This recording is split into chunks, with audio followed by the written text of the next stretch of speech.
Right, lads, back at it yet again. A cup of tea time, and a little bit of that. Need a little bit of a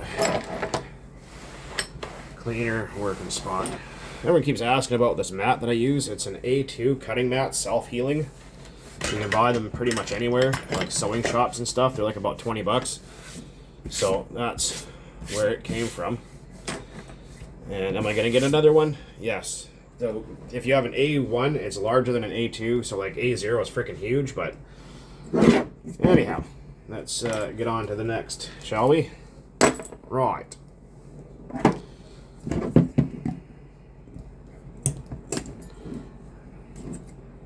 These pliers from Jet are a lifesaver.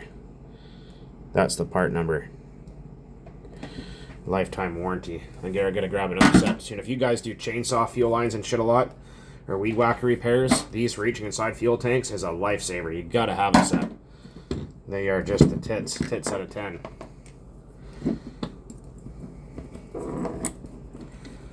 So this guy has compression. It's just really, really dirty. So what we're gonna do is just do a quick and dirty cleanup on it and see what's all going on in there. Because the guy says, "Oh yeah, brother, she runs mint." And usually when someone says that and they don't fire it up in front of you, they're probably freaking lying. Yeah, so just be careful, because there's a lot of bullshitters out there, unfortunately, these days. You can't trust a damn thing anybody says. Drives me nuts. People, "Oh man, this guy said the freaking RC car was in good shape when I bought it." Did he start it for you? No, he said he lost blah blah blah and he had this and his wife ran away, and so that's what happens. And it's like the freaking, when you have a steel roof, you don't nail it down hard enough, it's gonna wind up over the neighbor's house. So it's yeah, the buddy didn't freaking came out with a bunch of excuses why you couldn't start it. Walk away, unless you're like me and you don't care and you're just gonna buy it for parts, and that doesn't matter. I don't know, what do you guys think? 2-part video on this, or just freaking do the whole thing? Fuck it, let's just do the whole thing. Oh boy.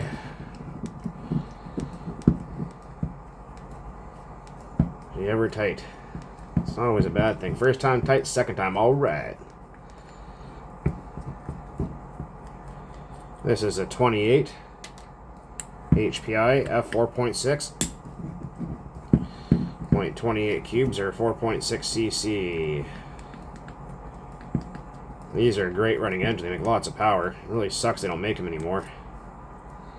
Okay, so we got a little couple of screws. Why is there only fucking 3 of them? There we go. Oh, yeah, see what I was talking about before? Right there, you see that little steel pin? That guy will fall out, or the spring will break. It'll fall inside your engine, and then that little plate right there won't catch it, and it won't spin the engine. And a lot of people will drive them completely freaking nuts trying to figure out what the problem is. We need... I've lost my hooker. That completely came out wrong, but you guys get the idea. I can't find the fucking thing anywhere. So what we're gonna have to do is grab a little piece of wire. Oh yeah, see, now this is what happens. Occasionally, if this does happen, you can't find the spring. I'll show you. See, the spring is broken. So this isn't going to put the correct amount of tension on that little starter pin that I showed you guys. That little thing. So then it'll jump and skip and never spin the engine over properly. Now, if you can't find this spring, or you don't have the money to buy one, you can substitute by grabbing an old Bic lighter. I'm sure you can have or find one just walking down the street somewhere, and rob one of the springs out of it, measure it like this, or just cut little nibs out of it. Usually the one underneath where the flint's sitting is the one you want, and just cut little nibs out of it until you get it long enough. Right where that starter pin just hangs on, you can push it all the way down with your finger and it'll pop almost all the way back out again. You have to kind of mess with it and finagle it a little bit, but it's really not hard. It's really not that bad at all. Okay, let's strip the head off here. Oh my god. Oh wow. Someone had a kung fu grip. That looks like this thing spent an awful lot of time upside down. Which is no fucking surprise. These old engines, like I tell people, you know, they're getting tough to find parts for and shit, so usually if you can find a fuel like a 38 or a 28 or something like that, 25-8, whatever, lowest nitro engine or or oil percentage you can, then add a few percent back of like Klotz or Blenzol or something like that, or Max 927 or this shit, and you can really save an engine and make it last a lot longer. That's for fun. Here's what we got in there. We got an M3, which is a short reach plug. Let's see how many head gaskets are in there. 2. Okay, so I know that's going to have 2 in there. Sometimes I have 3 and sometimes I have 4. So this guy's just crusty and dirty. We're just going to clean that up later. We're not worried about that right now. Oh, there's a little bit right at the top. Just a little teeny bit left. This thing might just run fine. It's just really dirty.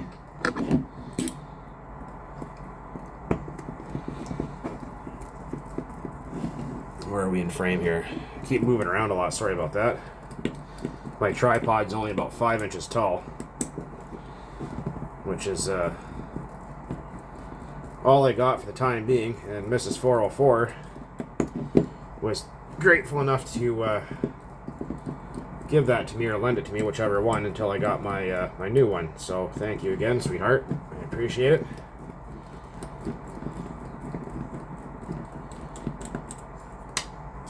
Very, very much. That's the thing, is we're going to have to kind of mess around here, and we're going to have to come up with a motor mount for big blocks for the test stand. So I'm going to try and figure that out with you guys.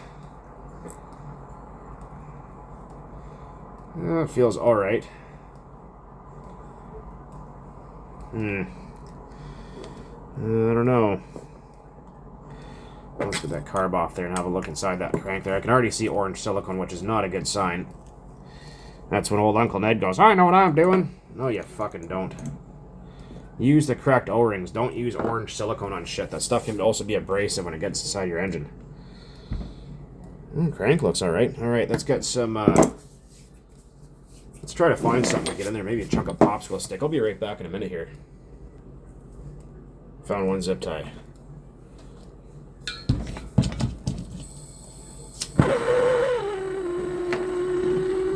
Alright, let's peel off. Oh, let my arm hair on fire. Not a big deal. Peel the old condom off there.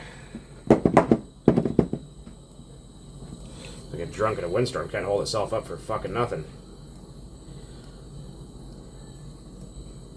Also, keep in mind, sometimes those head shims will stick to the top of the sleeve too, so if you don't see any in there, they might be stuck there.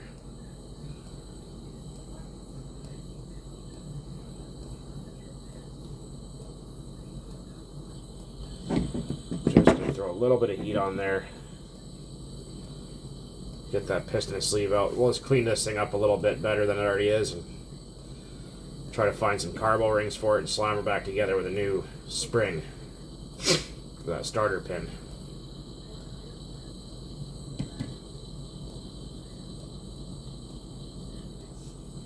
Alright, we'll call that good enough for dinner. It's probably just going to skip that zip tie right half in two, I guarantee it. I sent a lot of stuff out for pinching here too. Ray A Racing is the guy you want to talk to about that. Oh, yeah, see, it snipped it in half. So we're going to do is fold that guy half in two, slip it in the old fart pipe there, and let's see if we can't get lucky and push that sleeve up. Ugh. Prick. There we go. Alright, I will be back momentarily here. I just gotta find something to lift that with. I actually didn't even need anything. It was already kind of loose. I was able to grab it with my fingernails. Okay. Next, let's feel those bearings feel. Yeah. They kind of feel a little shitty, but yeah. I don't have any new bearings here. I don't think Ed wants to wait around for months for new ones, so let's slam it back together what we got. Let's check out that piston and sleeve here for a minute. It's gonna run under some cold water. Let that come back to like a 0 pinch, because you run under hot water, obviously it's gonna be expanded. If you put under cold, it'll kind of bring it back to ambient temperature a little bit. Whatever you want to call it there. No, water won't hurt a damn thing. It'll be fine. Piston actually looks fairly good still. Rod feels okay. Oh, we're completely out of frame there. Sorry about that. Rod feels fine. Oh, yeah. I think it's got enough there to run. I think we're going to continue on this. Okay. Next, we got to grab a Phillips and get that apart. Okay, I shall return momentarily. Okay, so Phillips, that came off. I hate Phillips. Got a one with a hex head on it. Much better. Phillips screws are garbage. Absolutely trash. Absolutely garbage. These clutch pads look, they're kind of worn, but I've seen a whole lot worse. I think I really don't like that these things come with such weak springs from the factory. And oftentimes I find when you jump the truck, the clutch is still engaged and it stalls when you hit the ground, and it's super annoying. So, a heavier clutch spring is definitely a must with your F, or what's it called, X model Savages, or most Savages for that fact. Grimy dirty. Alright, now we're going to have to find 10mm back. Alright, I shall return once again. 10mm has been acquired. You guys have been on hold for half an hour, just so you're aware. Half an hour. 10mm socket. It's one thing I asked the missus for my birthday there. I said, can you go to Lordco Auto Parts and just buy me a fucking big box full of 10mm sockets, please? She's like, I don't really know what that is, but sure.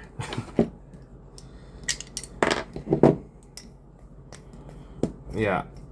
It's always the 10s. 10s and 8s. Gone like a fart in the wind.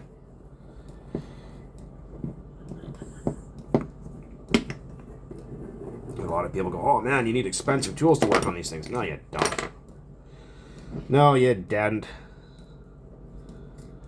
You just take yourself a flat screwdriver, stick it in that little butt crack with a collet, slip it right off. These right here, Huddy or Hootie or however the fuck you pronounce that flywheel puller. These on Amazon or eBay are like not even 10 bucks. Buy one, buy 2 of them. Flywheel wrench, buy one for 1/8 and one for 1/10 scale. They're cheap. Small flat screwdriver. They don't make Sport Works anymore, but you can get yourself a decent set of metric and millimeters Allen wrenches. Get a set of metric and standard both, depending on what you're working on. Fine, toothed, teethed, whatever you want to call it, needle nose pliers. These ones are Craftsman. There's the part number. 32410. Get yourself a set of those. Small ratchet. Doesn't matter what kind. 8mm socket, 10mm socket. Phillips screwdriver, larger flathead. If you can acquire those, you pretty much got everything you need, and a cheap heat gun.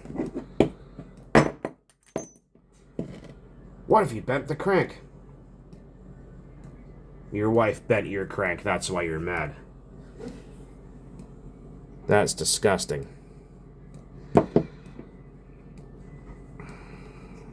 Yeah, it looks usable. I'm going to take and clean that up. I'll be doing a part 2 to this. Probably tomorrow. But that's not too bad. So what we're going to do is we're going to clean all this shit up tomorrow. And Bearings don't feel too bad. The rear one feels alright. Front one, it's okay. We're just going to do a quick and dirty, as cheap as possible, literally free. And just clean up and slap back together.